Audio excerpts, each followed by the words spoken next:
Qalansuwatun TV. Alhamdulillahi wa kafa wa salawatullahi wa salamuhu ala ibadihi ala abdihi mustafa sallallahu alaihi wa ala alihi wa sahbihi wa man tabi'ahum bi ihsanin ila yaumiddin. Assalamualaikum warahmatullahi wabarakatuh.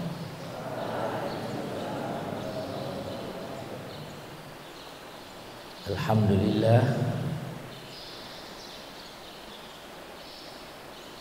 mari kita saling mengingatkan kepada kebenaran, saling mengingatkan untuk senantiasa bersabar di dalam melaksanakan kebenaran, kebaikan. Yang melakukannya tentu tidak merugi, seperti yang disebutkan di dalam surah Al-Asr, wal asri innal insana lafi khusr. Demi waktu asar, sesungguhnya manusia seluruhnya dalam keadaan merugi. Illal ladzina amanu, kecuali orang yang beriman, wa amilus sholihat, mengerjakan amal saleh, wa tawasau bil haqq, mengajak kepada yang benar, yang hak, wa tawasau bis sabr, dan selalu mengingatkan untuk terus bersabar di dalam menegakkan kebenaran. Dalam kesempatan ini, seperti biasa, kita menyampaikan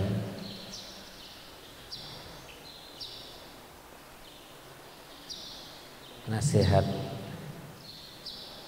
atau peringatan baik dari Al-Quran ataupun dari hadis Rasulullah Sallallahu Alaihi Wasallam.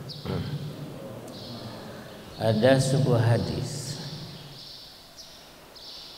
yang diriwayatkan oleh sahabat Abu Hurairah radhiyallahu anhu. Beliau menjelaskan salah satu dari hadis Nabi, di mana Rasulullah Sallallahu Alaihi Wasallam bersabda,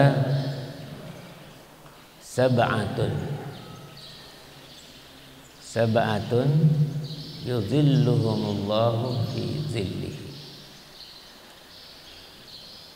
Ada 7 golongan yang kelak akan mendapatkan naungan dari Allah Subhanahu wa taala. Di sini disebutkan 7, tidak berarti hanya 7 kelompok ini, karena dalam riwayat lain disebutkan ada golongan juga yang mendapatkan naungan. Sedangkan az-zillu di sini adalah az-zillul hakiki, naungan. Karena pada hadisnya disebutkan yauma la zilla illa zilluhu. Pada hari tidak ada naungan kecuali dari Allah Subhanahu wa taala.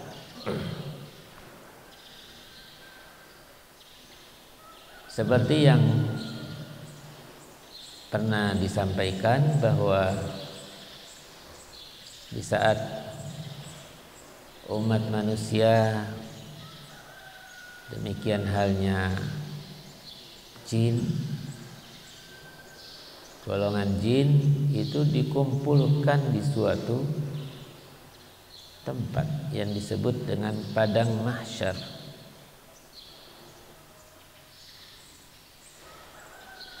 Ketika manusia dikumpulkan, tidak ada yang berpakaian, dalam keadaan telanjang.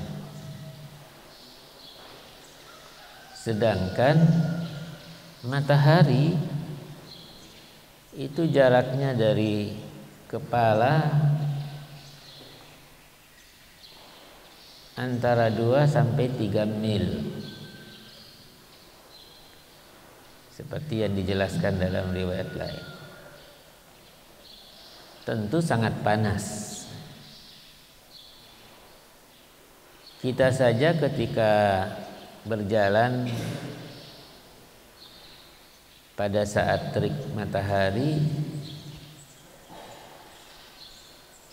tentu sangat payah, sehingga kadang-kadang kita butuh untuk bernaung. Nah, ini tidak ada tempat naungan karena memang tidak ada pepohonan. Disebutkan yauma la dhilla illa dhilluh. Jadi pada hari tidak ada naungan kecuali naungan yang dari Allah Subhanahu wa taala, yaitu naungan di bawah arsy-Nya. Arsy. Maka 7 kelompok atau 7 golongan di sini adalah orang-orang yang istimewa. Kalau kemudian kita lihat, ternyata memang orang yang sedikit yang bisa melakukannya, orang yang langka, orang yang betul-betul memiliki iman yang kuat.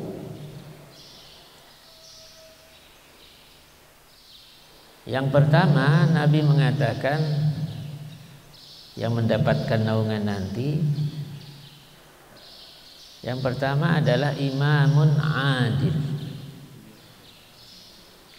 pemimpin yang jujur. Pemimpin di sini adalah mereka yang memiliki wilayah kepemimpinan. Jadi jujur terhadap masyarakatnya. Jujur dalam arti bersikap adil di dalam memimpin, tidak membedakan satu sama lain. Sekalipun barangkali ketika menjadi pemimpin karena didukung oleh kelompok tertentu, tetapi di saat menjadi pemimpin dia tidak membedakan antara yang mendukungnya dan kelompok yang tidak mendukungnya, atau dia tetap bersikap adil di dalam memimpin, tidak didasarkan kepada hawa nafsu, tidak didasarkan karena mendapatkan keuntungan, keuntungan harta atau keuntungan yang lain, jabatan dan lain sebagainya. Benar-benar memimpin dengan adil. Bisa juga dikatakan imamun adil, jujur dalam arti jujur di dalam ucapannya, di mana ucapannya itu adalah selaras dengan perbuatannya. Jadi jujur terhadap dirinya. Kalau di sini disebutkan jujur terhadap dirinya, jujur terhadap orang lain, kepada masyarakatnya. Tentu saja dia harus jujur terhadap Allah Subhanahu wa taala. Maka pemimpin yang adil inilah yang kelak akan mendapatkan perlindungan, naungan di sisi Allah Subhanahu wa taala pada hari kiamat.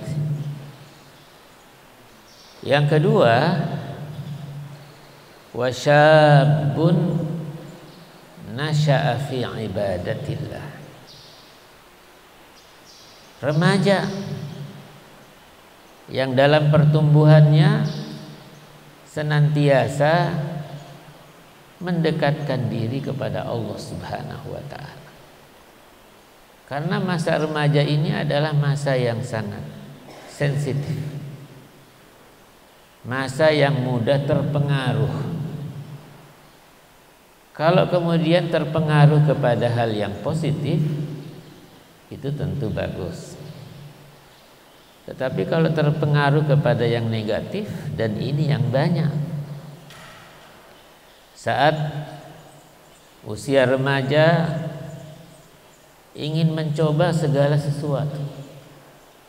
Kalau mencoba sesuatu yang positif, bagus. Mencoba untuk menghafalkan Al-Quran, bagus.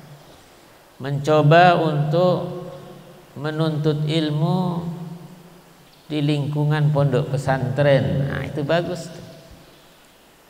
Jadi mencoba sesuatu yang baik.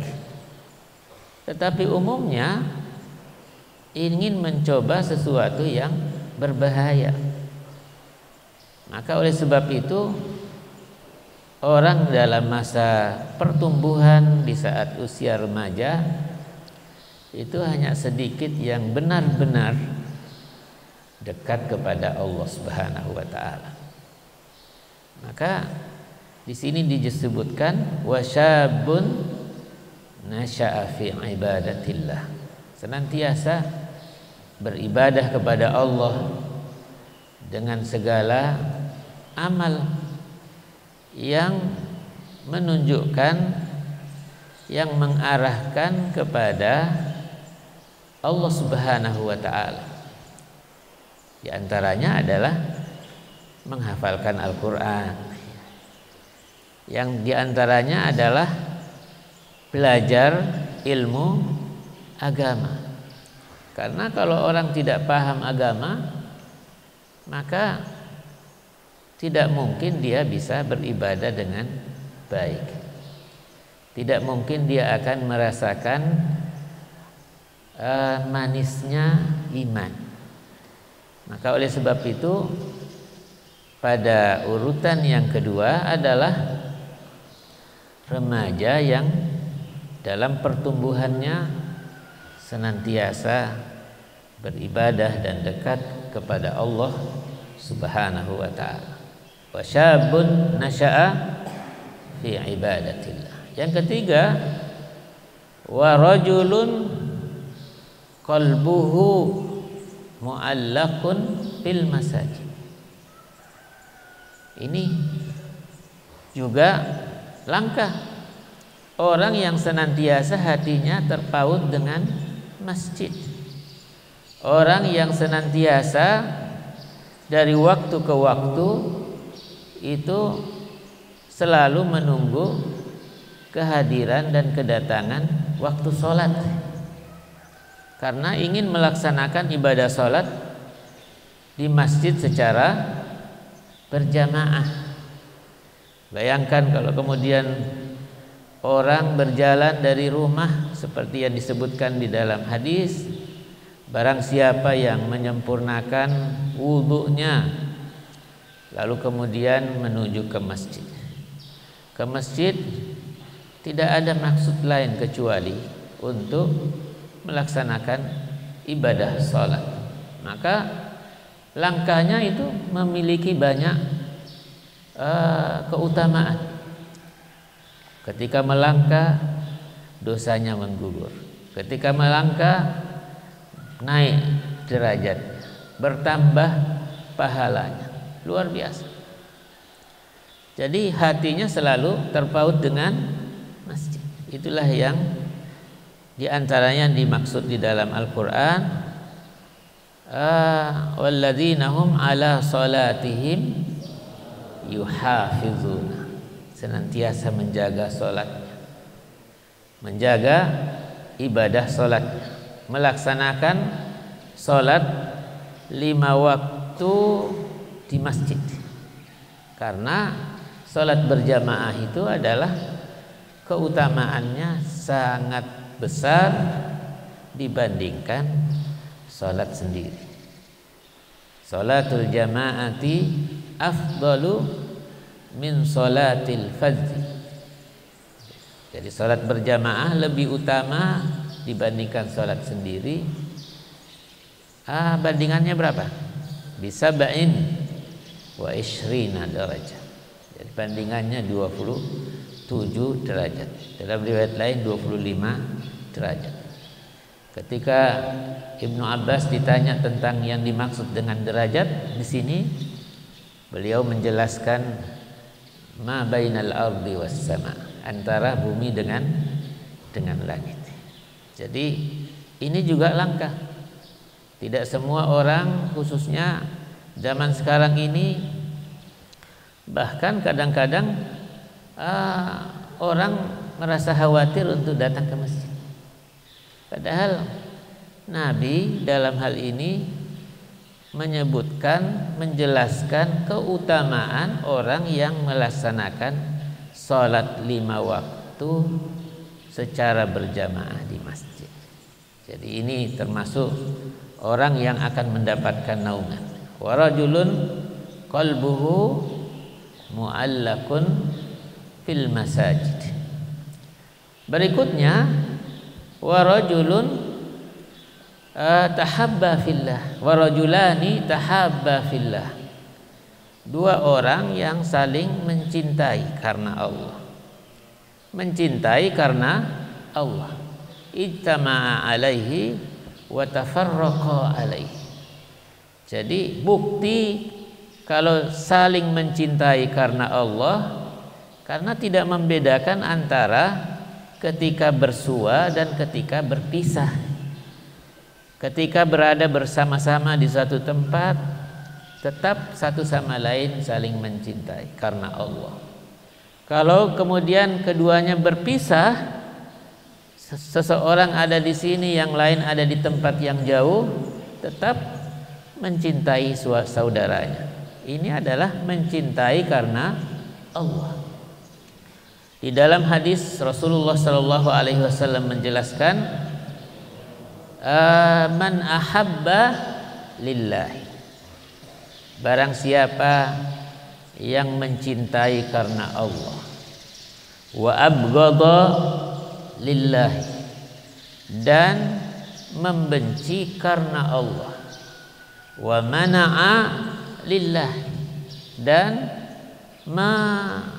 mencegah sesuatu karena Allah, faqad istakmalal iman. Orang yang seperti itu sungguh telah sempurna imannya. Jadi mencintai satu sama lain adalah termasuk apa? Termasuk iman. Di dalam hadis Rasulullah sallallahu alaihi wasallam menjelaskan, la yu'minu ahadukum, seseorang di antara kamu belumlah dikatakan sempurna imannya, hatta yuhibba li akhihi ma yuhibbu li nafsihi, sampai dia mencintai saudaranya seperti dia mencintai dirinya sendiri. Coba kita lihat gambaran kaum Ansar ketika kaum Muhajirin, orang-orang penduduk Makkah, orang-orang yang beriman kepada Rasulullah Sallallahu Alaihi Wasallam, beriman kepada Allah dan Rasulnya, hijrah ke Madinah. Sedangkan penduduk Madinah pada saat itu sudah banyak yang beriman kepada Allah dan Rasulnya. Maka ketika kaum Muhajirin datang ke Mekah, datang ke Madinah, maka pada saat itu penduduk Madinah, kaum Ansar ini adalah sangat mencintai saudaranya, karena Rasulullah Shallallahu Alaihi Wasallam mempersaudarakan antara kaum Muhajirin dan kaum Ansar. Di dalam Al-Quran disebutkan walladzina tabawwa'ud dara wal imana min qablihi yuhibbuna man hajara ilaihi wa la yajiduna fi sudurihim hajatan mimma utu wa yu'siruna ala anfusihim walau kana bihim khasas. Ini Allah memuji kaum Ansar, di mana kaum Ansar itu adalah sangat mencintai saudaranya dari kaum Muhajirin.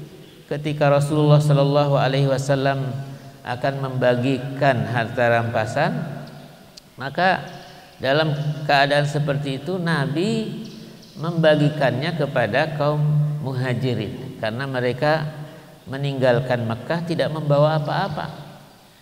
Tetapi kaum Ansar tidak merasa iri dengan keputusan Rasulullah Sallallahu Alaihi Wasallam. Bahkan dalam keadaan sehari-hari, di saat kaum Muhajirin masih tinggal bersama dengan kaum Ansar di rumahnya kaum Ansar, itu kaum Ansar itu adalah mendahulukan saudaranya, ya, mendahulukan saudaranya sebelum mereka dan keluarganya. Ini gambaran daripada ayat tadi. Jadi warajulani tahabba fillahi ittama'a alaihi wa tafarraqa alaihi. Kemudian kelompok berikutnya warajulun, dan seorang laki-laki da'athu imra'ah, dibujuk, diajak oleh seorang wanita, bukan sembarang wanita.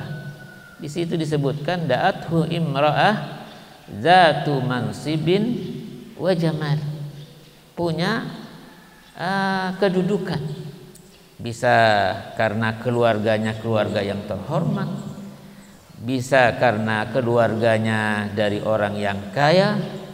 Bukan hanya itu, tetapi wanita ini adalah juga cantik, zatu mansibin wa jamal, sesuatu hal yang langka, khususnya zaman sekarang ini. Begitu perempuan sangat banyak yang menjadi fitnah terhadap kaum laki-laki. Maka kemudian Rasulullah Shallallahu Alaihi Wasallam menjelaskan bahwa tidak ada fitnah yang lebih besar menimpa kaum laki-laki melebihi adalah kaum wanita. Artinya wanita ini adalah sumber fitnah bagi kaum laki-laki. Tetapi yang disebutkan di dalam hadis ini adalah laki-laki yang diajak, dibujuk oleh seorang wanita yang memiliki kedudukan di kalangan masyarakat, apakah dari keluarga terhormat, apakah keluarga dari orang yang kaya dan cantik, ya, zatu mansibin wa jamal. Tetapi apa jawaban laki-laki ini? Faqala inni akhafullah. Coba, saya ini adalah takut kepada Allah. Ini mengingat hadis yang terdahulu ketika ada 3 orang yang terjebak di dalam gua. Nah, itu salah satunya itu, ya. Ketika diingatkan bahwa jangan melakukan ini kecuali dengan cara yang benar, artinya dengan menikahi wanita itu, maka kemudian dia tinggalkan. Nah, ini termasuk adalah laki-laki yang selalu takut kepada Allah untuk melakukan, mengerjakan apa? mengerjakan dosa. Jadi dalam Al-Quran, walladzina hum li furujihim hafizun, orang yang senantiasa menjaga kemaluannya. Nabi mengatakan bahwa barang siapa yang menjamin untukku dapat menjaga lidahnya, dapat menjaga kemaluannya, maka aku menjamin baginya surga. Nah, ini berarti inilah dua hal yang harus kita jaga. Harus kita jaga benar-benar. Tentu saja dengan hal-hal yang lain yang harus kita tingkatkan, termasuk ibadah, zikir kepada Allah Subhanahu wa taala. Tetapi dalam hal yang sifatnya larangan yang harus dijauhi, dua hal ini, menjaga lidah. Dari apa? Dari ghibah, dari namimah, adu domba, dan yang lain-lain, berkata dusta. Menjaga furuj, kemaluan dari dosa. Oleh sebab itu, orang yang senantiasa menjauhkan diri dari dosa-dosa, termasuk dalam hal ini adalah fitnah yang ditimbulkan oleh wanita karena takut kepada Allah Subhanahu wa taala, maka inilah orang yang kelak nanti akan mendapatkan perlindungan dari Allah Subhanahu wa taala. Wala takhafuhum wa khafuni. Ya, jangan takut kepada orang-orang. Kepada orang tentu maksudnya orang-orang kafir, tetapi takutlah kepadaku. In kuntum mu'min. Jadi takut kepada Allah adalah termasuk tanda daripada keimanan. Ini orang yang mendapatkan perlindungan adalah orang yang senantiasa menjauhi dosa-dosa besar, termasuk di sini disebutkan adalah dosa karena disebabkan perbuatan zina. Ya. Termasuk yang mendapatkan perlindungan berikutnya adalah warajulun tasaddaqa bisadaqah, orang yang bersedekah. Ya. Tasaddaqa bisadaqatin fa akhfaha, lalu kemudian dia menyembunyikan, dia merahasiakan, tidak mengumumkan atau tidak pamer dengan sedekahnya. Jadi senantiasa bersedekah tetapi apa? Diam-diam. Kalau orang di dalam bersedekah boleh kemudian dijelaskan, ya, ditampakkan, diumumkan, ya, selama itu bisa menjaga apa? Menjaga perasaan riya, ya, sum'ah, tidak pamer, tidak ingin dikatakan orang yang dermawan, ya. Maka di dalam bersedekah orang bisa seperti tadi, bisa juga dirahasiakan. Intu bedus sodakoti fani'imma hiya, alangkah bagusnya. Wa intukhfuha, lalu kalau kamu merahasiakan, wa tu'tuhal fuqara'a fahuwa khairul lakum, kalau kamu merahasiakan dan memberikan kepada orang fakir miskin, dan demikian adalah lebih baik daripada yang pertama, ya. Dalam hal ini untuk menjaga apa? Menjaga orang yang diberikan. Jadi jangan sampai kalau kemudian habis memberikan lalu kemudian ingin menampak-nampakkan, ya. Ada ketika dia sedang berbicara atau berada bersama dengan orang lain, tiba-tiba orang yang pernah diberikan pakaian, umpamanya baju, lewat, oh fulan, sini, itu baju yang saya berikan kemarin cocok nggak?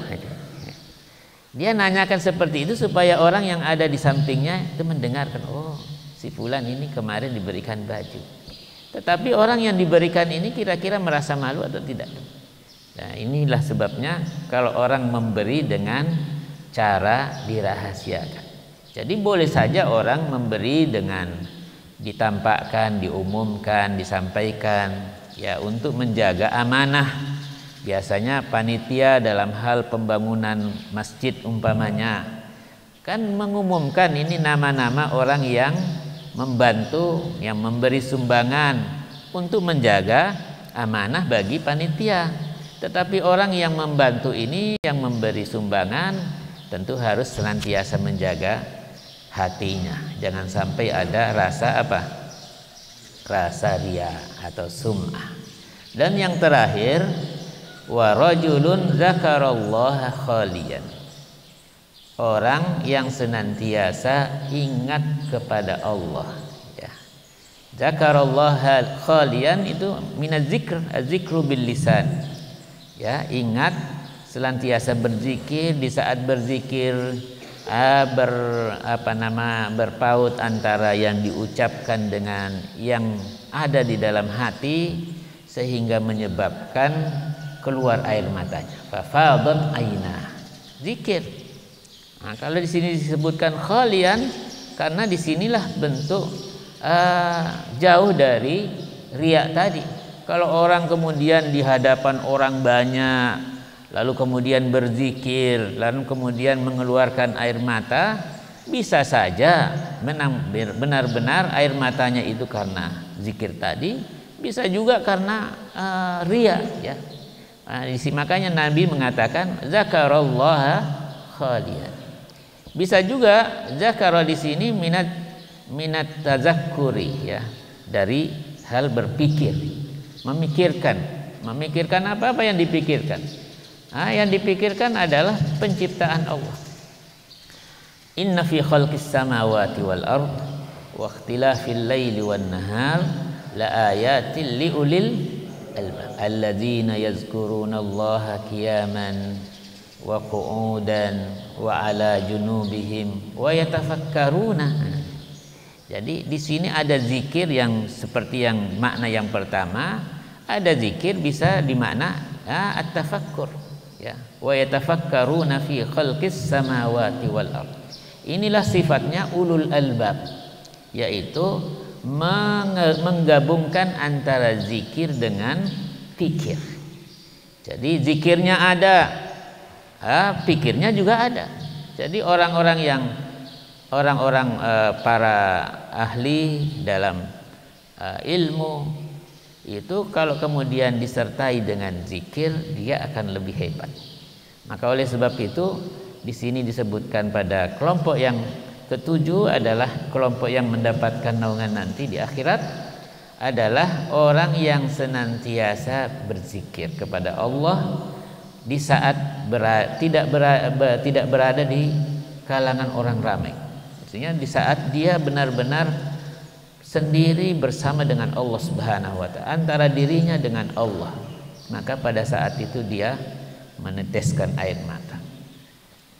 Air mata yang seperti begini seperti juga yang disebutkan dalam hadis lain, bahwa mata yang mengeluarkan air, ya, artinya orang yang menangis karena takut kepada Allah Subhanahu wa ta'ala, maka mata ini tidak akan tersentuh dengan api neraka. Maksudnya orangnya, bukan maksudnya matanya saja, tetapi orang yang memiliki mata karena ingat kepada Allah sehingga menyebabkan keluar air matanya, maka orang seperti inilah yang akan dilindungi oleh Allah, termasuk dijauhkan dari siksaan api neraka. Inilah 7 kelompok yang disebutkan oleh Rasulullah Sallallahu Alaihi Wasallam dan diriwayatkan dari 2 perawi yang luar biasa, yaitu Bukhari dan Muslim, Imam Bukhari dan Imam Muslim, sehingga ini adalah muttafaq alaih.